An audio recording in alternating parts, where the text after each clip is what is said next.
Saudações, ó bastiões, ou eu posso dizer saudação, ó bastião. De repente só tem uma pessoa olhando do outro lado. E aí? Eu estou achando aqui que eu sou o gostosão, que tem um monte de gente me vendo. Vê o quê? Um cara aqui falando um monte de coisa. Segunda-feira fala de política. Terça-feira fala de endividamento. Gente, quem vai falar de endividamento? Que assunto chato. Quarta-feira, educação financeira. Ora, eu não quero ser educado, não, eu quero é ter dinheiro. Como um dia me perguntaram, você prefere o frio ou o calor? Eu falei, nenhum dos dois, eu quero ter dinheiro. Quem tem dinheiro não tem problema se está frio ou está calor. Aí o cara, quarta-feira, vem falar de educação financeira. Quinta-feira, o cara vem falar de empreendedorismo. Empreendedorismo é para quê? É para me prender aqui? Empreendedorismo é para me prender.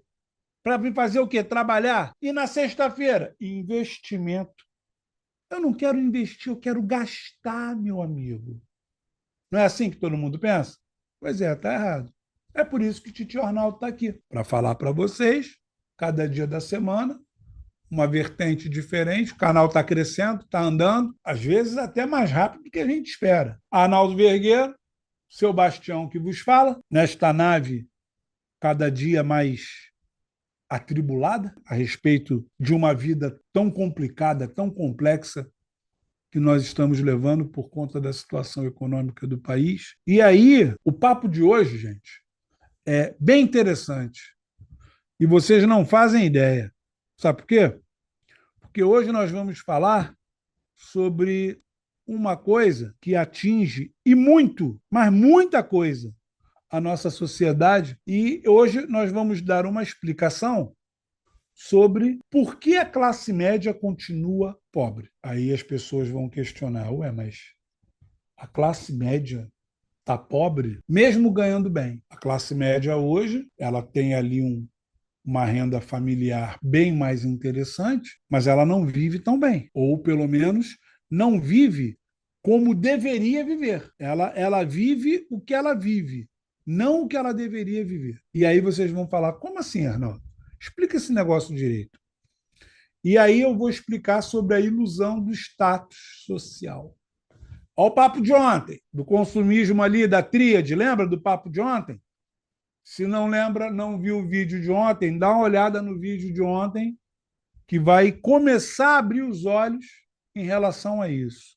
E aí, gente, essa classe média, ela ganha bem, mas ela gasta para parecer que ela é rica. Ela gasta para aparentar aquilo que está além do que ela realmente é, do que ela realmente tem como poder aquisitivo. E aí é uma coisa que eu costumo falar, que é o seguinte: na vida nós temos aqui, nós vamos do 0 ao 100. Vou botar um exemplo. Só que do 0 ao 100 é o que você pode transitar, beleza? Do 100 ao 130 é ali um nível máximo que você pode alcançar de estresse. Você vai do 0 ao 100 tranquilo. E do 100 ao 130 é quando você extrapola. E aí você vai ao 130 e depois você tem que voltar para o 100. Você não pode passar dos 100. Se passar dos 130, você explode. É como aceleração de carro. E aí, quando você está nesta situação, e aqui até o 100 é o limite. Acima do 100 ao 130 é o esguelado ali, é o extrapolado. O problema é que nós queremos viver nesse 100 a 130.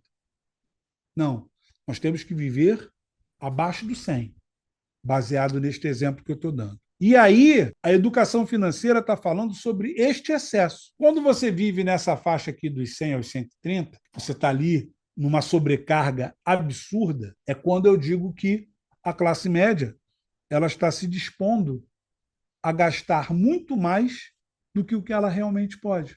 Ela poderia viver bem, ela poderia viver bem dentro dessa faixa aqui, do 0 ao 100, como eu expliquei. Mas ela precisa transmitir uma miragem social. E essa miragem social, que é a foto na rede social lá, ela é implacável, ela é impiedosa. Não tem conversa. Ela vai querer de você o máximo para conseguir desestabilizar a sua educação financeira. Quer exemplos disso? Carros, viagens, escola também. Mas escola, o valor da mensalidade da escola influencia na qualidade do ensino.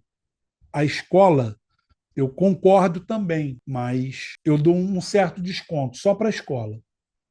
Porque você vai pegar uma escola que hoje tem escola aí do maternal até o segundo grau. Você pega crianças hoje que estudam aí fazendo o primário, que você pagaria tranquilamente 2, 3 cursos superiores presenciais, que são mais caros. Se botar curso superior hoje online, tem situação em que a escola paga 10 cursos, a escola de uma criança. Hoje, tem mensalidade de mestrado, de doutorado, que é mais barato que uma escola de criança. E aí é a questão da qualidade do ensino. E as roupas? A pessoa precisa transparecer uma coisa, não é? E para conseguir recurso para isso tudo, porque a necessidade de aparentar aquilo que você não é, ela é grande. Porque você precisa pertencer àquele grupo. Se você não pertencer àquele grupo, você é marginalizado, porque a palavra marginalizada vem de marginal. Marginal não quer dizer que fulano é um marginal, ele cometeu um crime. Não. Marginal é porque está à margem. À margem de quem? Da sociedade. E aí, se você não está contido naquele grupo, você está à margem dele. E o preço para se manter dentro deste grupo é muito alto. Muito alto. E aí, gente, é a hora que falta maturidade em relação à educação financeira. Falta esse entendimento do quê? Do ciclo da renda alta com mentalidade de uma renda baixíssima. E aí, como é que esse ciclo funciona? Quanto mais ganha, mais gasta. Porque eu preciso alimentar essa fogueira, né, da imagem do eu tenho que mostrar que eu estou bem. Eu posso estar todo endividado, mas eu tenho que mostrar que estou bem. E aí, gente, a pessoa não aprende a reter e multiplicar. Lembra do papo da semana passada? Você, quando for fazer investimentos, você primeiro faça aquilo com o mínimo de risco, depois você vai partir para os riscos controlados. Os riscos que você sabe que você pode correr. Esse risco vai te dar uma remuneração melhor. E o risco que você corre é pequeno, por quê? Porque você conhece o seu negócio. Você sabe como a coisa está funcionando. E aí, na hora de investir, você investe onde? Naquilo que é de melhor. E aí, o cara que não tem essa mentalidade do que eu acabei de falar, ele ganha 15, ganha 20 mil, mas ele se comporta e tem a mentalidade de quem gasta 40. É uma questão de tempo. E aí, essa falta de organização começa a deixar bem claro o quê? Vou falar a grosso modo, que é para ficar bem interessante para todo mundo entender. O teu salário, o teu rendimento, ele se torna sem dono. Ele começa a ser objeto de quem? Das tuas dívidas, das tuas despesas. Ele começa a entrar num ciclo em que ele passa a ser o dono da tua situação. Você perde o controle para essa imagem que você precisa transmitir. Olha que situação. Tudo por conta do quê? Do midiático. Eu tenho que mostrar um carro. Olha, gente, vou te falar uma coisa. O meu carro, hoje, tem 15 anos. Meu carro é extremamente confortável. Meu carro é extremamente bom. Eu poderia, hoje, comprar, dar o meu carro de entrada e financiar um outro carro mais novo? Poderia. Eu teria condição disso? Sim, mas para quê? Meu carro é completo, econômico, tem kit gás. E aí, gente, a pergunta que não quer calar.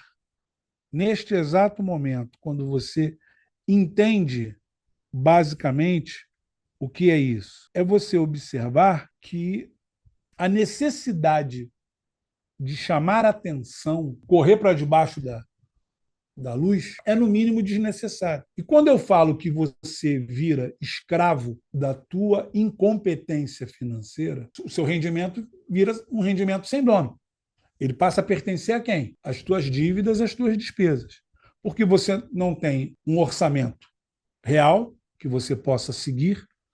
Eu já te falei, orçamento não é uma planilha colorida, que quartal é isso, quartal é aquilo. Não. Orçamento é controle, o papo de ontem de, conversa com a família, não pode gastar aqui, nós temos que pensar maior aqui. Maturidade, gente. Você não pode se comportar como uma pessoa sem metas. Quero comprar isso, vou juntar o dinheiro antes. Não vou comprar no cartão a descoberto. Eu vou juntar antes, que eu não pago juros. Mas no cartão eu posso comprar em 3 vezes sem juros. Pois é, esse pequeno número de parcelas fatalmente possa comprometer o teu orçamento, dependendo do que você esteja querendo comprar. Resumindo, esse primeiro tópicozinho aqui da falta de organização. Você não tem visão do que realmente está acontecendo. Segundo tópicozinho aqui dentro desse esquema. Todo mês é um incêndio novo. Você vira um carro de bombeiro. Todo mês tem um incêndio novo para você apagar. Por quê? A planilha colorida que você chamou de orçamento. Toda hora acontece uma coisinha. Por quê? Porque você não está se comportando como deveria. Educação financeira, gente, eu volto a falar sobre isso. Isso deveria ser ensinado nas escolas. Estado de Direito, isento. E educação financeira, isenta. E política também, isenta. Não é política partidária, política isenta. Também deveria, teoria geral de Estado, essas coisas deveriam ser ensinadas na escola, que é para as pessoas poderem irem se familiarizando, como nós estamos fazendo aqui. Nós estamos falando toda semana, toda quarta-feira, a gente está falando de quê? De educação financeira. Eu estou acostumando vocês com isso. E isso, depois que se torna hábito, você aprendeu, fica mais fácil. É igual o cara que passa no concurso. Pô, o cara passou no concurso. Por quê? Porque ele estudou. Ele estudou de que forma? Estudo. O aprendizado é uma coisa chamada repetição. Você repete, aprendeu. Se você não fizer isso, o dinheiro vai embora. E, normalmente, o dinheiro vai embora e você não sabe para onde. Lembra do papo das despesas fantasma? É isso aí. O dinheiro começa a fugir por lacunas que você não imagina. E aí é a hora que você faz um questionamento, que você começa a ficar confuso. O ser humano fica confuso nesse momento. E aí ele começa a confundir aquilo que é patrimônio, que é um bem, né, do que é um passivo. A casa financiada não é um investimento. O carro de luxo não é uma conquista. Ele não vai ser uma conquista se você não tiver como manter. Se você não tiver, lembra do papo do fundo de reserva? Acabamos de falar sobre os incêndios. Se você não tiver o fundo de reserva, vai extrapolar. A conta não vai fechar lá na frente. E aí, o gasto fixo alto, ele mata aos poucos a liberdade financeira. Eu mesmo tomei algumas decisões no passado onde eu abri mão de forma consciente, eu abri mão de determinados luxos, primeiro porque algumas coisas eu não estava utilizando, outras porque não cabia mais eu manter aquilo ali. Olha, foi um alívio. Você conseguir respirar melhor, aquele conceito do dinheiro não acabar antes do mês. Você começa a entender que a educação financeira está funcionando na sua vida quando o mês acaba primeiro que o dinheiro. E uma coisa, eu, assim, na condição de até da formação acadêmica na área, eu faço um exercício diário e aconselho a vocês a pensar em fazer. Observem bem o que eu vou falar. Comecem a fazer uma brincadeira com vocês mesmos. A brincadeira é a seguinte: quanto tempo eu consigo passar sem gastar dinheiro à toa? Aquele negócio do, vou ali na padaria comprar um refrigerante. Não, não. Aí raciocina assim, pô, refrigerante não faz bem à saúde. Posso tomar um suco? Pode tomar um suco. Suco natural, beleza. Mas assim, é, vamos parar de gastar dinheiro com coisas que realmente não justifiquem os seus respectivos custos. A única coisa que eu acho que hoje, no cenário que nós temos, a única coisa que tem hoje um custo alto, e eu acho que se justifica, é até o exemplo do que eu falei um pouco antes, quando nós falamos de educação. Educação, a gente tem que reavaliar, porque quem detém a educação, o conhecimento, ele vai estar sempre um passo adiante. E aí, gente, nós precisamos gerar uma blindagem financeira para que você não fique sem um fundo de reserva, sem um plano de contingência, porque você pode ter uma doença inesperada, uma demissão, uma separação. E aí? Essas coisas podem acontecer. E nesses três casos aqui, uma coisa que possivelmente, por meio de controle de educação financeira e de um fundo de reserva, você poderia sanar com uma certa facilidade, com investimentos emergenciais de curto prazo, médio prazo, longo prazo, esses acontecimentos, como a doença, a demissão, a separação, eles se tornam, no mínimo, uma tragédia. Por quê? Falta de quê? De análise, de frieza de comportamento na hora de você se colocar como uma pessoa que seja um educado financeiramente falando. Isso faz muita diferença. E aí, gente, o peso emocional de manter as aparências começa a te levar a ladeira abaixo. Ele gera cansaço, ansiedade, brigas familiares, porque é o caso do eu quero fazer uma coisa, mas eu não posso. E aí? Como é que fica? Tem pessoas hoje vivendo para pagar o estilo de vida que não podem bancar. Pararam para pensar nisso? Noitadas, uma série de coisas. Ah, e a propósito, hoje, devedores, seja ação de alimentos, seja uma dívida particular, hoje, a galera que posta na internet as fotos nas baladas, isso hoje é utilizado como prova de que você tem meio de subsistência para pagar a dívida e você se torna e se mantém inadimplente porque você quer. E aí, o fato dessa pessoa não ter condições de manter aquela vida e ele mantém apenas por uma vaidade para tentar provar para a sociedade que ele é aquilo que ele não é, gera um custo altíssimo, gente, muito alto. E aí a pessoa precisa ter a frieza de, primeiro, internamente, para depois, externamente, quando ela se deparar com uma situação como essa, dela ter que mostrar ou se mostrar aquilo que ela realmente não é, ela precisa internamente fazer o seguinte: raciocinar e dizer para si mesmo, para si próprio: eu não posso fazer isso, eu não posso transparecer isso, porque essa transparência vai me dar um custo que mais adiante eu não vou ter como arcar. E aí, gente, a gente começa a partir aqui para o final para entender o seguinte: nós precisamos começar os três primeiros passos para essa cura financeira, para essa estabilidade financeira. E aí, nessa situação, o cara ainda não está endividado, ele está à beira do endividamento. E aí a primeira coisa é fazer o quê? De forma clara, de forma ampla, ele precisa diagnosticar, ele precisa saber onde está indo cada centavo do dinheiro dele, por meio de um orçamento controlado, forte. Vou falar de novo. Orçamento não é a planilha do Excel, aquela planilha coloridinha, não. Não, é algo sério que você vai levar aquilo ali com mão de ferro. E você tem que saber onde vai cada centavo do teu dinheiro. Contabilidade mesmo. Ativo é igual a passivo, mas patrimônio líquido. A conta tem que bater lá embaixo. centavo por centavo. Redução estratégica: reduzir, substituir, cortar.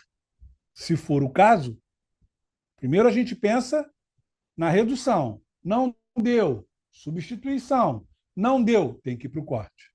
Sobre produtos e serviços, para que isso não comprometa a nossa saúde financeira. Porque isso certamente vai refletir na nossa vida como um todo, especificamente na nossa velhice. E, além disso, quando nós não estivermos mais aqui, nós vamos poder garantir um amanhã melhor para quem? Para a nossa descendência, por conta de uma educação que nós tivemos. E terceiro e último, dos passos para a cura, uma blindagem inicial. Nós precisamos montar a reserva mínima, os investimentos, nós precisamos ter isso tudo muito organizado para que nós possamos, por meio desta visão, facilitar a vida, inclusive dos nossos descendentes. A educação financeira é primordial para a saúde, primeiro, do indivíduo, depois da família, depois da sociedade. Com isso acontecendo, fatalmente nós vamos conseguir lograr um pouco mais de êxito quando o assunto for a busca por uma vida mais equilibrada, uma vida melhor para essa nossa classe média que hoje aparenta aquilo que realmente não é, ok? Gente, o papo de hoje foi bom, foi interessante, é um alerta, é uma chacoalhada nas nossas escolhas. E vamos que vamos. Quarta-feira que vem a gente continua esse papo. Papo de empreendedorismo? Não. Papo de educação financeira. Papo de empreendedorismo é amanhã. Quarta-feira que vem, educação financeira. Vamos de empreendedorismo, que é para a gente aprender a ter o plano B. Aqui eu estou ensinando não. Eu estou falando, eu estou orientando os bastiões. A gente deve começar a raciocinar antes de entrar no caso concreto. Ok? Amanhã, sim, empreendedorismo. Vamos começar a pensar no nosso plano B, no nosso plano C, plano D. Tem que ter um monte de plano, que é para que a gente tenha ali várias fontes e possa nos colocar numa situação bem mais confortável. Ok, gente? Ó, um beijão, até amanhã. Foge não, hein? O papo tá ficando bom. Tchau, gente!